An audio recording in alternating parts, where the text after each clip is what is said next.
Information and debate do not change people's minds. People's minds are not dependent on the information that they're presented. It is dependent on their sense of identity. And their sense of identity is dependent on their preferences for certain things in reality. Our cravings for things like security and our avoidances of unique traumas are ultimately what define our identities. Our identities are relational. They are not creative. They are emergent based on our interaction with reality. And so our interaction with information and the beliefs that we hold based on that interaction is inherently through the lens of identity. In fact, our experience of reality itself, our hallucination, is literally dependent on our ego and on our identity. And this is why, if you're trying to convince anybody, if you are trying to make meaningful and genuine change, if you are trying to get people to adopt a new political system or care about something, you will be unable to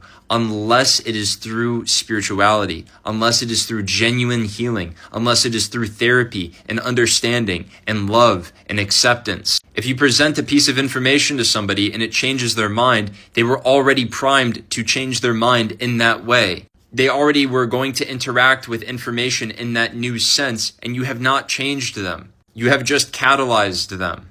True change of the heart and catalysis of genuine growth comes from being a loving and accepting person. By being just what you are without a sense of relational identity, by being healed and by being present, what you do for other people is allow a true canvas of reality to be reflected back into them. They are given all of the tools and information and opportunities to not just believe your worldview, but to understand the world itself. You become a portal into understanding something that is beyond their understandings of conception and categorization. Something that they too are underneath all of their levels of ego and identification. By realizing yourself, others will become realized around you. That is the meaningful transcendental change that causes all other changes in this world. Your anger and desire for justice will not help these things. It will only alienate and otherize the bad parts of reality through this process of identification. And thus you will never be able to fully accept or understand them,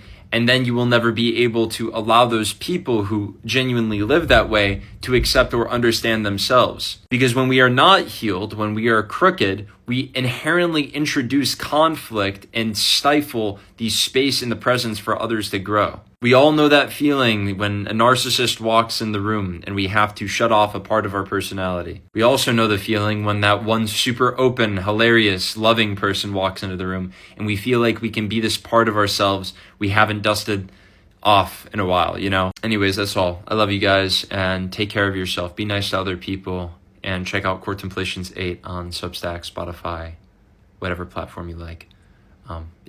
Bye.